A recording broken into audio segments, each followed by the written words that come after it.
Have you ever wondered, like, why history seems to have dealt different hands to different continents? Hmm. You know what I mean? Like, why did some societies develop incredible technologies and amass so much wealth, Right. while others seemingly lagged behind? Yeah. It's a question that has puzzled thinkers for centuries. And Right. today, we're diving deep into Jared Diamond's Guns, Germs, and Steel Okay. to explore his fascinating Yeah. and sometimes controversial answer. Oh, yeah.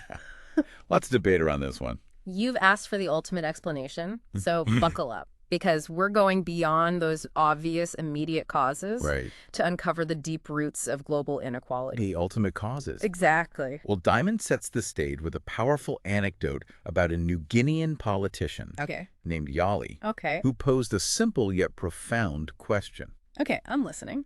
Why do you white men have so much cargo and we New Guineans have so little? Wow.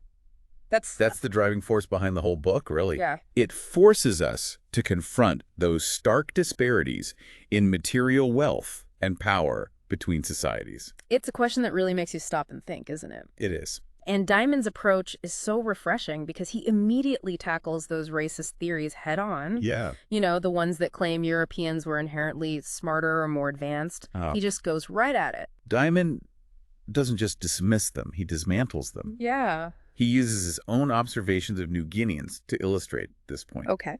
He found that living in incredibly challenging environments, they might actually possess superior mental abilities compared to Westerners. Interesting. They're constantly problem-solving, navigating difficult terrain, and their childhoods are arguably more stimulating. Oh, wow. It makes you wonder if the very people we might assume to be less developed could actually be more intelligent because of their environment. That completely flips the script, doesn't it? It does. It's like saying that adversity can actually breed brilliance. Yeah. But Diamond doesn't stop there. He acknowledges that guns, germs, and steel did play a role in those historical power imbalances. Right. He uses the dramatic capture of the Inca Emperor Atahualpa by Pizarro Yes. to illustrate this point. Great example. Now imagine this. Okay. Pizarro and fewer than 200 conquistadors managed to capture Atahualpa, the emperor of a vast and powerful empire. Right in the middle of his army. Right in the middle of his army. It's a clash of two worlds. Yeah. The Spaniards had horses, steel weapons, and guns. Things the Incas had never encountered before. Right. On top of that, they brought with them European diseases, Oh, right. which ravaged the Inca population. It's almost impossible to grasp the shock and awe the Incas must have felt. Oh, yeah. They were completely unprepared for this kind of warfare, this kind of technology. It's just a totally different, yeah. And this wasn't an isolated incident. Oh, Throughout history, small groups of Europeans, armed with advanced weaponry, consistently defeated much larger indigenous armies. yeah. Time and time again. It really highlights the impact of those proximate factors. They're very important. But here's where Diamond digs deeper. Okay. He asks, why did Europeans have those advantages in the first place? Why guns, germs, and steel, and not something else? Yeah, good question. That's where the idea of ultimate explanations comes in. I like it. We need to understand the root causes, Okay. the deeper historical and geographical forces that set different societies on such different paths. So we're going back in time way before Pizarro even set foot in South America to unravel this complex web of causation. We are. I'm ready to explore those ultimate explanations. Okay. What was it about those different environments and resources that made such a difference? Well, Diamond argues that the availability of domesticable plants and animals played a huge role. Think about it. Okay. Domestication is the foundation of agriculture, Right. which leads to settled societies, Right.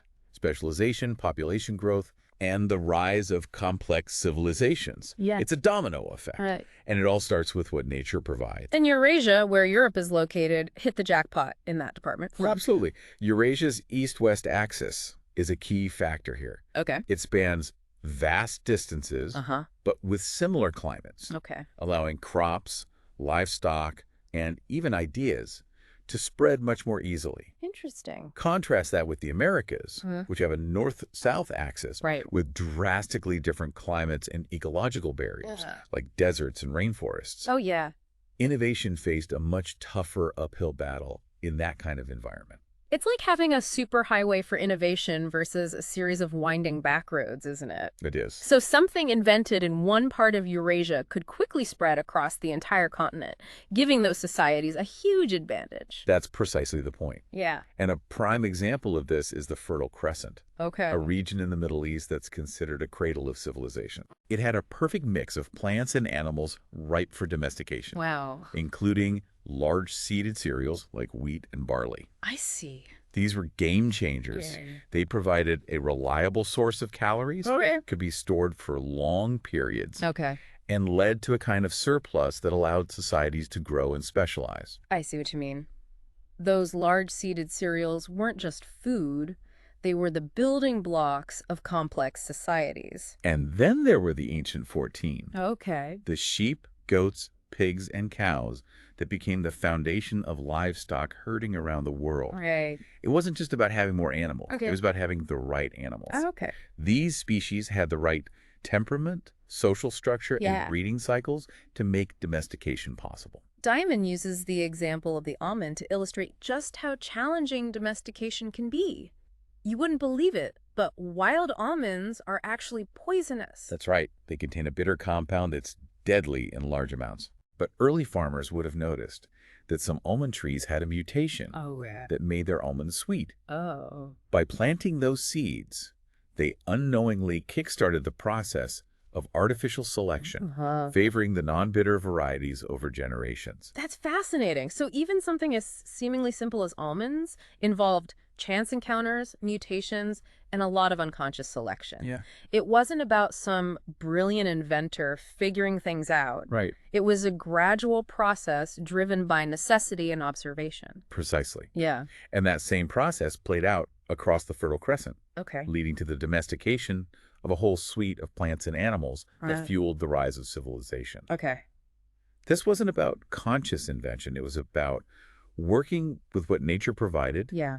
and slowly shaping those resources to meet human needs. But Eurasia's head start didn't end with domestication. Okay. Its geography also facilitated the rapid spread of those innovations. So it wasn't just about having the right ingredients. It was about having the right environment for those ingredients to spread and flourish. Exactly.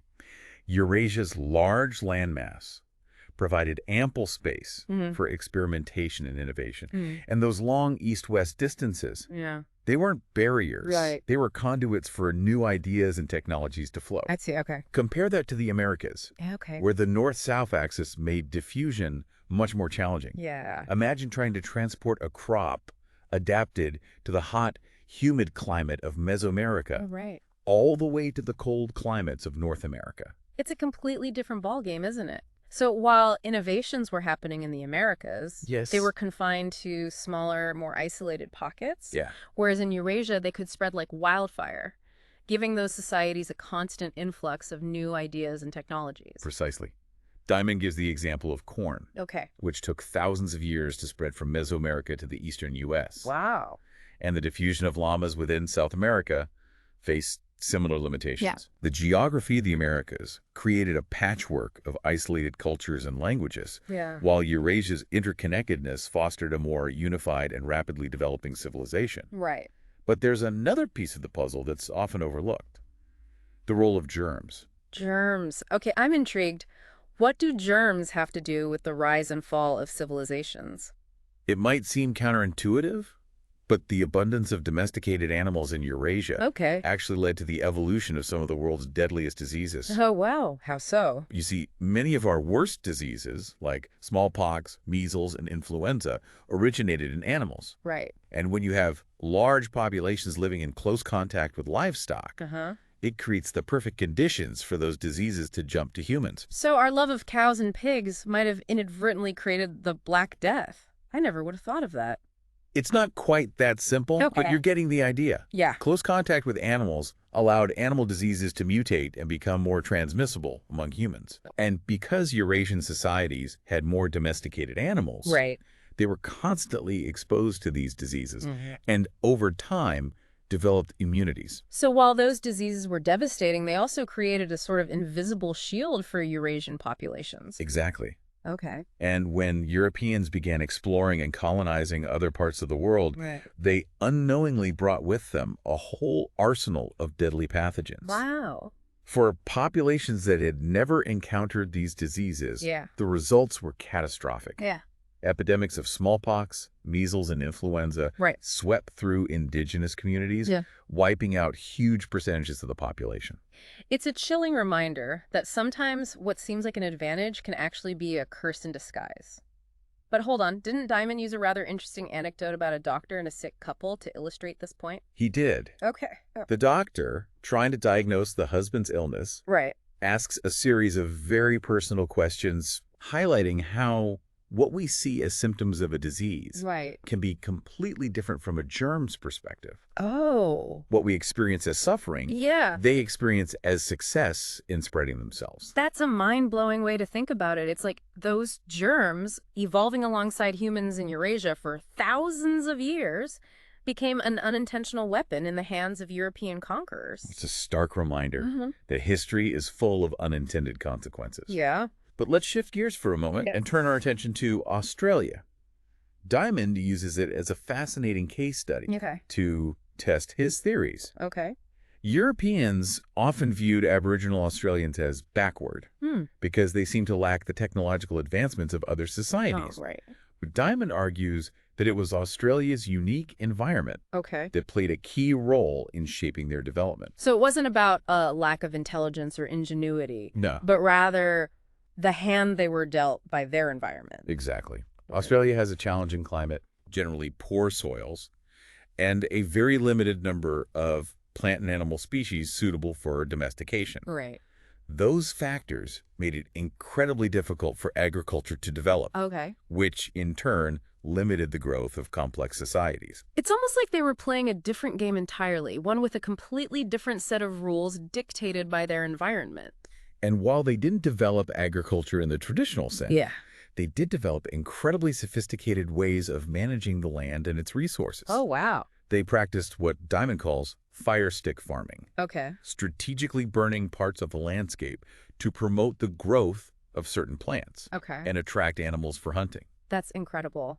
It's a reminder that advanced doesn't always look the way we expect it to. Right. Aboriginal Australians adapted to their environment in ways that worked for them, Right. even if it didn't lead to the same kind of technological development seen in other parts of the world. And it's a crucial point. Diamond isn't saying that environment is the only factor in history. Right. He acknowledges the importance of other factors, like writing, political organization, and technological innovation. Yeah. Okay. But he argues that those factors often operate within the constraints and opportunities provided by the environment. So it's a complex interplay of factors, but environment definitely sets the stage. Speaking of technology, Diamond also dives into the role of blueprint copying and idea diffusion in shaping those uneven technological landscapes. Yes. What's fascinating here is that many inventions arise, not out of necessity, Right. but out of pure curiosity and experimentation. Yeah. And once an invention exists, Yeah. it can be copied and adapted by other societies, sometimes for purposes the original inventor never even imagined. He uses Edison's phonograph as a perfect example of this. Oh, okay. Edison initially envisioned his phonograph Right. being used for things like recording the last words of dying people Wow. or teaching spelling. He didn't foresee its primary use being for playing music. That's such a great example of how inventions can take on a life of their own, leading to innovations the original inventor never dreamed of. It highlights the importance of those connections, those networks of exchange that allow ideas to flow and spark new innovations. And it circles back to those geographical and ecological connections that gave Eurasia such an advantage. Right. Societies that were more connected, Yeah. that had more opportunities for interaction and exchange, Uh-huh. were more likely to benefit from the diffusion of technologies and ideas. It's like having a well-stocked library Exactly. versus having to reinvent the wheel every time you need to solve a problem. Right. But Diamond also acknowledges that not every society is equally receptive to new ideas and inventions. Yeah. Some are more innovative and adaptable than others. He explores several factors that can influence a society's receptivity to innovation, Yeah. including life expectancy, the availability of resources, and even cultural attitudes towards change. It's a complex mix of factors. But the evidence suggests that technology tends to develop fastest in regions with large, dense populations, Okay. lots of potential inventors, Hmm. and a healthy dose of competition between societies. That makes sense. It's like having a fertile ground for ideas to take root and flourish. Right. But even the most innovative societies aren't immune to decline. Diamond uses the example of those early civilizations in the Fertile Crescent, Yeah. arguing that they ultimately committed what he calls ecological suicide. They pushed their environment too far. Wow. They overfarmed, deforested, and over-irrigated the land to the point where it could no longer sustain them. Yeah. And as their resource base dwindled, so did their power and influence. It's a sobering reminder that even the most advanced societies are vulnerable if they don't manage their resources wisely. Yeah. It's like building a house on a foundation of sand. Right. No matter how grand the structure, it's eventually going to crumble. It really makes you think about the long-term consequences of our actions, doesn't it? Yes, it does. We can't just focus on short-term gains. We have to consider the impact on future generations as well. Diamond's work isn't just about understanding the past. It's about using that understanding to make more informed decisions about the future. And it's not just about big civilizations. It's about the choices we make in our own lives, isn't it? It is. We all have a role to play in shaping a more sustainable and equitable future.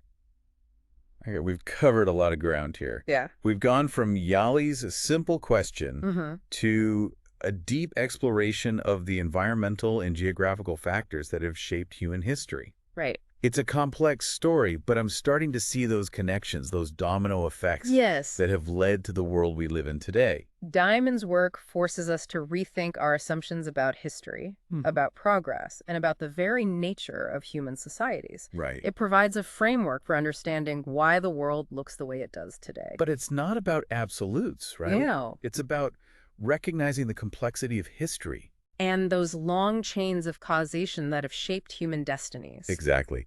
Diamond challenges us to think about the world in a new way, Okay. to see the connections between seemingly unrelated events, Uh-huh. and to recognize the power of geography and environment in shaping human societies. Well, you've given us a lot to chew on. I'm eager to hear what other parts of the world Diamond explores. Okay. What about Africa, China, and those Pacific islands you mentioned earlier? He takes us on quite a journey, examining the unique histories of each of those regions. Okay, before we dive into those fascinating case studies, we'll take a quick pause. We'll be right back to explore more of Diamond's groundbreaking insights.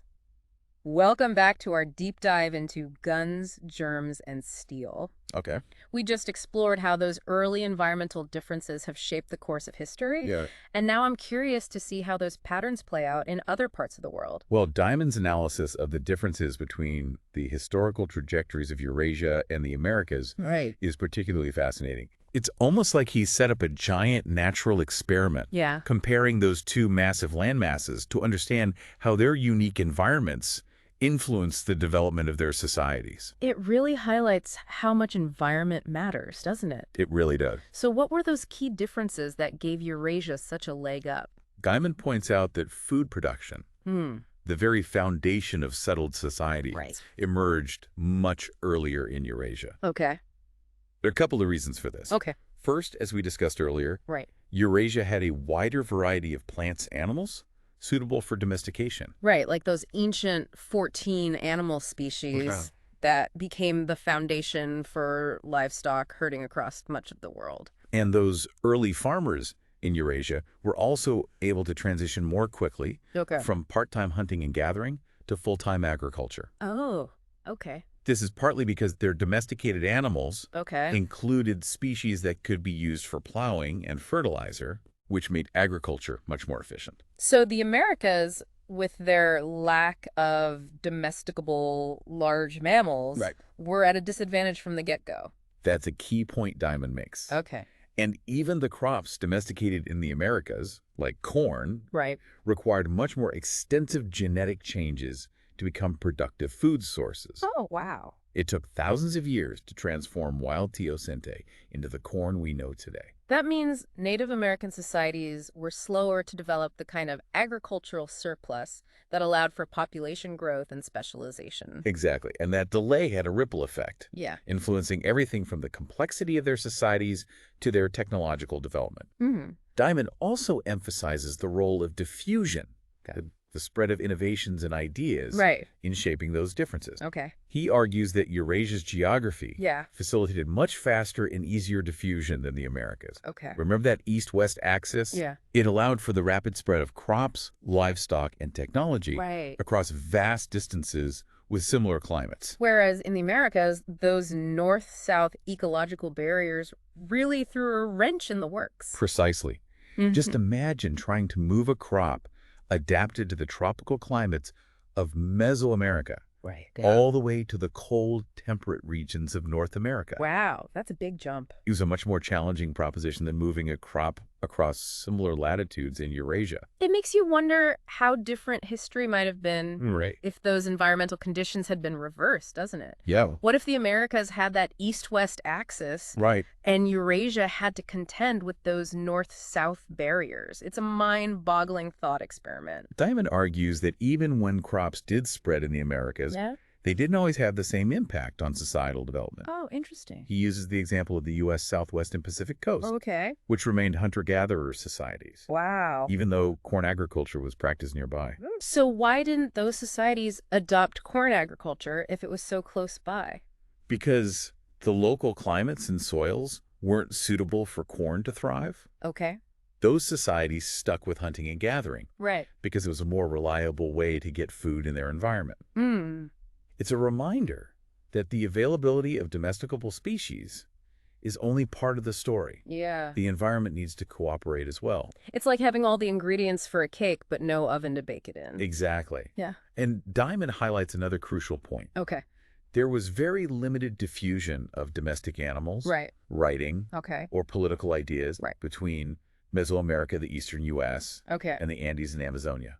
So those geographical barriers didn't just limit the spread of crops. Right. They also limited the spread of knowledge and innovation. Yes, and you can see those limitations reflected in the distribution of languages as well. Okay. Eurasia has about a dozen major language families, Okay. many of which occupy large contiguous areas. These language families spread along with the spread of agriculture and technology. But in the Americas, those geographic barriers isolated different populations, creating a much more fragmented linguistic landscape. Exactly. Yeah. The Americas ended up with far more language families, Yeah. many of them confined to relatively small areas. Right. It's a testament to the power of geography to shape not only the physical landscape, Yeah. but also the cultural and linguistic diversity of a region. Mm. But the Americas weren't completely isolated. No. Diamond discusses those intriguing Norse voyages to North America Oh, yeah. around 1000 AD. So even when there was contact between continents, it didn't always lead to the same kind of large-scale colonization and conquest Right. that we saw with the Europeans in the 15th and 16th centuries. The Norse established a small settlement in Greenland, Right. but it ultimately failed Oh, wow. because they were too far from their home base Yeah. and couldn't establish a self-sufficient society Right. in that harsh environment. They relied on supplies from Norway, Yeah. which was itself a relatively small and isolated society. Okay. Eventually, those supply lines were cut off, and the Greenland settlement collapsed. It's a reminder that even when you have the technology to cross oceans, establishing a successful colony is a whole other challenge. Yeah. It makes you wonder how different history might have been if the Norse had been able to hold on to that Greenland settlement. Would they have eventually expanded southward and encountered the Native American populations centuries before Columbus? It's a fascinating what-if scenario. Yeah. But Diamond points to another factor that might have contributed to the Norse's failure: Okay. population size. Okay. Larger, denser populations mean more potential innovators, Uh-huh. more competition, Right. and more pressure to develop new technologies and ways of organizing society. So those isolated societies, like the Norse in Greenland or the Aboriginal Australians, were less likely to develop the kind of complex technologies and institutions that arose in the more densely populated regions of Eurasia. That's one of Diamond's arguments. Okay. They simply didn't have the same scale of interaction and competition that drove innovation in other parts of the world. And it all circles back to those early environmental differences we just discussed earlier. Right. The timing of food production, Yeah. the availability of domesticable species, Yeah. the ease of diffusion, and the size and density of populations. Okay. All these factors combined to give Eurasia a significant head start in the race to develop complex societies and advanced technologies. It's like a chain reaction, isn't it? It is. One advantage leads to another, and those advantages compound over time. Yeah. But it's important to remember that this isn't about placing blame or saying that one group of people is inherently superior to another. Exactly. It's about understanding the historical forces that have shaped our world and recognizing that those forces are still at work today. Okay, so we've explored how those early environmental differences played out in Eurasia and the Americas. Yeah. But what about other parts of the world? Diamond takes us to Africa, a continent with a history as diverse and complex as its environments. It is. I'm ready to dive into that next. Africa is often portrayed as a place that's somehow behind the rest of the world in terms of development. Yeah. But Diamond challenges that narrative. Okay. He points out that Africa is incredibly diverse, Right. with a wide range of climates, ecosystems, and human societies. It's a continent of extremes, isn't it? It is. You have the Sahara Desert, the vast savannas, the lush rainforests, and everything in between. Yes, It's no wonder there's so much human diversity as well. exactly. Yeah. And to understand Africa's history, Right. you need to look beyond those simplistic stereotypes and examine the specific environmental factors that have shaped its trajectory. One thing that's always fascinated me about Africa is its human diversity. Yeah. You have groups like the Bantu, the Pygmies, and the Khoisan, Right. who are so different from each other in terms of their languages, cultures, and even physical appearances. Yeah. How does Diamond explain that diversity? He uses linguistic and genetic evidence to trace the movements of different groups across the continent over thousands of years. Wow. And he argues that those migrations were often driven by the spread of agriculture Okay. and the advantages it provided. So it's a similar story to what we saw in Eurasia and the Americas, the spread of farming leading to the displacement or absorption of hunter-gatherer populations. Exactly. Yeah. And in Africa, those interactions between different groups led to the complex mix of cultures and languages we see today. Okay. One of the most striking examples of this is the Bantu expansion, Okay. which Diamond describes as one of the swiftest colonizing advances in recent prehistory. The Bantu expansion. Yeah. Tell me more about that. The Bantu, who originated in West Africa, were agriculturalists who had domesticated several important crops, Okay. including yams, sorghum, and millet. Okay. Armed with those crops and iron technology. Hold on. Iron technology. That Yeah. sounds like a major advantage. It was. Okay. The Bantu were skilled iron workers, Okay. and their ability to produce iron tools and weapons gave them a military and economic edge. Right. Imagine the difference between trying to clear land with a stone axe Yeah.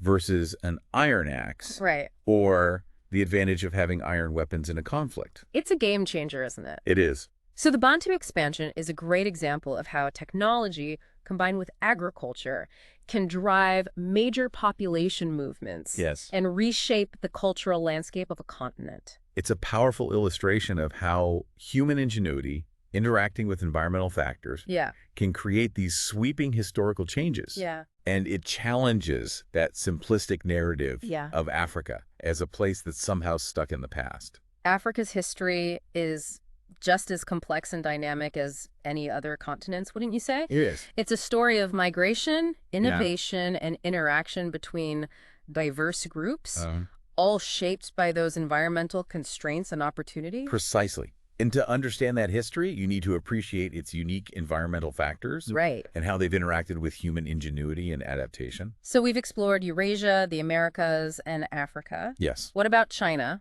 Okay. What insights does Diamond offer about its unique developmental path? Diamond points out that China, like Eurasia as a whole, Okay. benefited from its east-west axis Right. and that ease of diffusion it provided. Right. He argues that this allowed for the rapid spread of agriculture, Mm-hmm. technology, and political ideas, Okay. which contributed to China's early unification and the development of a powerful, centralized state. So China's geography helped it become a unified empire, Yeah. whereas Europe, with its more fragmented landscape, Right. remained divided into smaller competing states. That's a pretty stark contrast. That's part of the story. Okay. Diamond argues that China's geography favored political unity, Right? which in turn allowed for large-scale projects like the Grand Canal and the Great Wall. Wow. But he suggests that this unity also had its downsides. Downsides to unity. Yeah. This is an interesting concept. Uh-huh. How so? Well, He argues that China's centralized power structure Okay. sometimes stifled innovation. Oh. When a single emperor or a small group of elites made all the decisions, Yeah. it could be difficult for new ideas and technologies Okay. to gain traction. Right. There was less room for experimentation and risk-taking. So too much unity can actually hinder progress. That's what Diamond suggests. Interesting. He thinks a balance between unity and diversity might be the key to long-term success. And he points to Europe, with its history of competing states and constant innovation, as an example of this. It's like that saying, necessity is the mother of invention. Yeah. When you have lots of different groups competing for resources and power, Right. there's a strong incentive to come up with new and better ways of doing things. Uh-huh. But in a unified empire Yeah. where everything is controlled from the top down, Yeah. there might be less pressure to innovate. Exactly. And Diamond points to specific historical events, Okay. like the decision by a Chinese emperor in the 15th century to halt overseas exploration Oh. as examples of how China's centralized power structure Yeah. could sometimes work against its own interests. So the same geographical factors that facilitated China's early rise Right. may have also contributed to its later decline relative to Europe. That's one of Diamond's key arguments. It's a thought-provoking idea, isn't it? It is. It shows how even seemingly beneficial environmental factors can have unintended consequences in the long run. It really makes you question those simple narratives of progress and decline, doesn't it? It does. There are so many factors at play, Yeah. so many complex interactions between environment, culture, and human choices. Uh-huh. It's like trying to untangle a giant knot. And that brings us to one of the central themes of Guns, Germs, and Steel: Okay. the rise and fall of civilizations. Right. Diamond argues that even the most powerful civilizations are not immune to decline. He uses the example of those societies in the Fertile Crescent, Yes. the birthplace of agriculture and some of the earliest civilizations, right? Yeah. They seem to have it all. Right. Fertile land, Yeah. domesticable plants and animals, Uh-huh. a head start in developing complex societies, but they ultimately collapsed. They overexploited their environment. Wow. They overfarmed, deforested, and over-irrigated the land to the point where it could no longer sustain them. Yeah. Diamond calls it ecological suicide. It's a powerful metaphor, isn't it? It is. It suggests that they were not just victims of their environment, Right. but also active agents in their own demise. Yeah. They made choices that ultimately undermine their own success. And it serves as a warning to modern societies. Right. We're facing similar challenges today. Yeah. Climate change, Right. resource depletion, Yeah. environmental degradation. Right. We have the power to shape our environment on a global scale. Right. But are we using that power wisely? That's the million-dollar question, isn't it? It is. Diamond's work challenges us to think about the long-term consequences of our actions. It does. We can't just focus on short-term gains. We need to consider the impact on future generations. He's urging us to learn from the mistakes of past civilizations, Right. to recognize the interconnectedness of human societies and the natural world. It's a message that resonates deeply, especially in today's world. It does. We're all part of this grand experiment, aren't we? We are. And the choices we make today will determine whether our civilization thrives or follows the path of those that came before us. Diamond's work isn't just about understanding the past.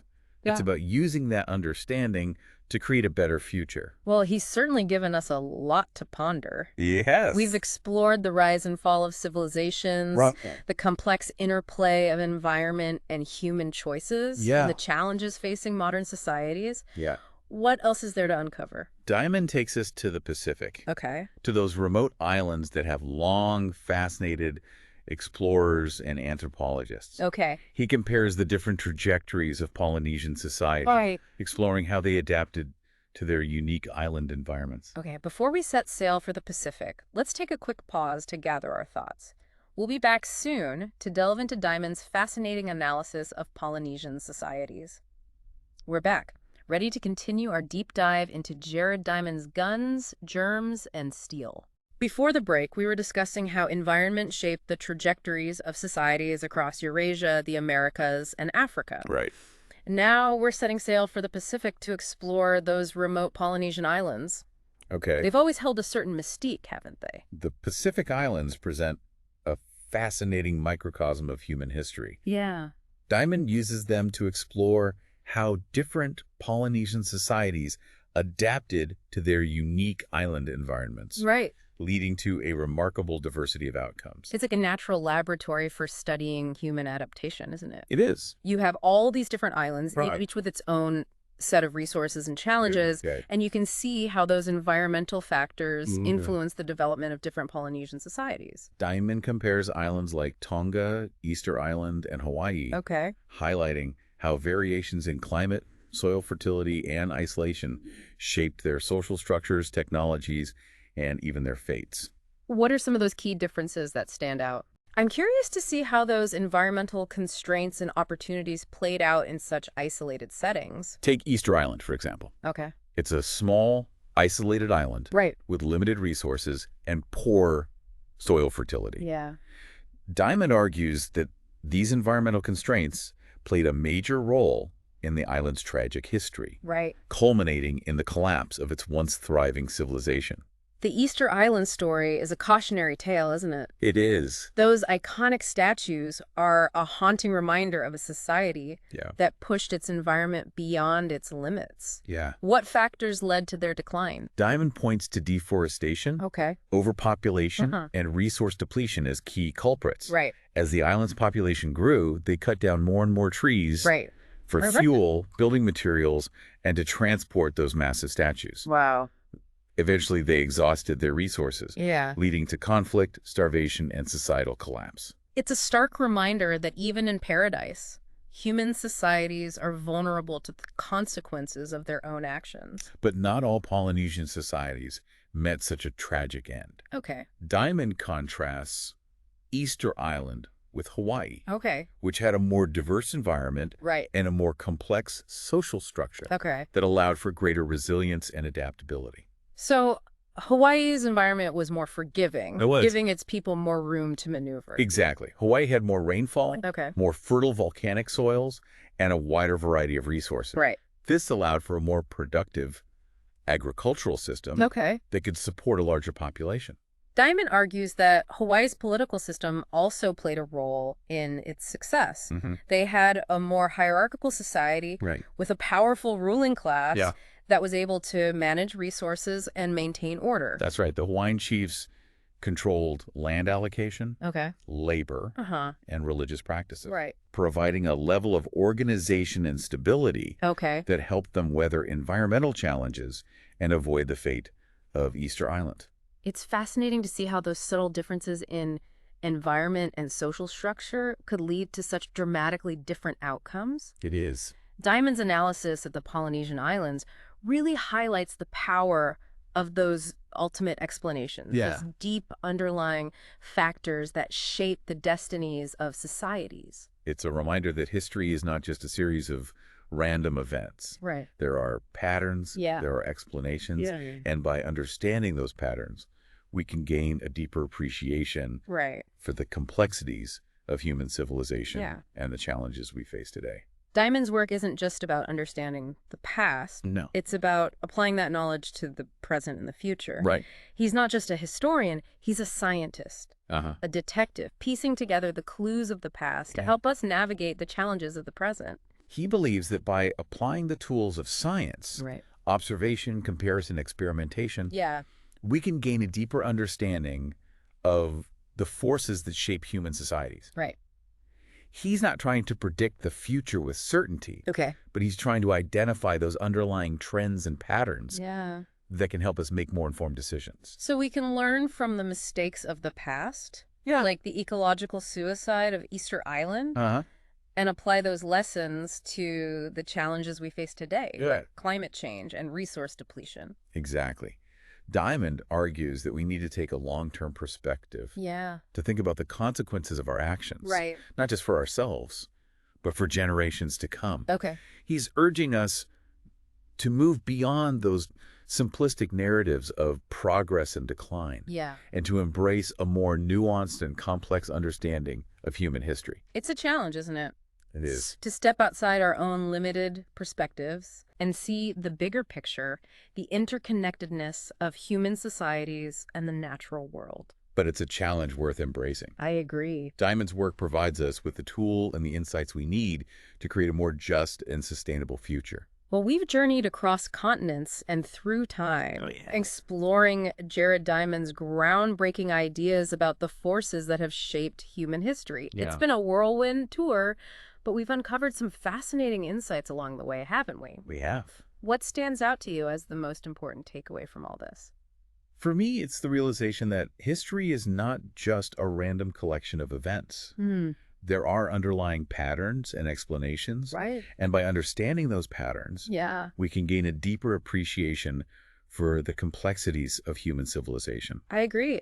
Diamond's work has given us a new lens through which to view the world, And it has. a way of seeing connections that we might have missed before. Yeah. It's helped us understand why some societies flourished while others faltered. Right. And it's given us valuable insights Yeah. into the challenges facing our own society today.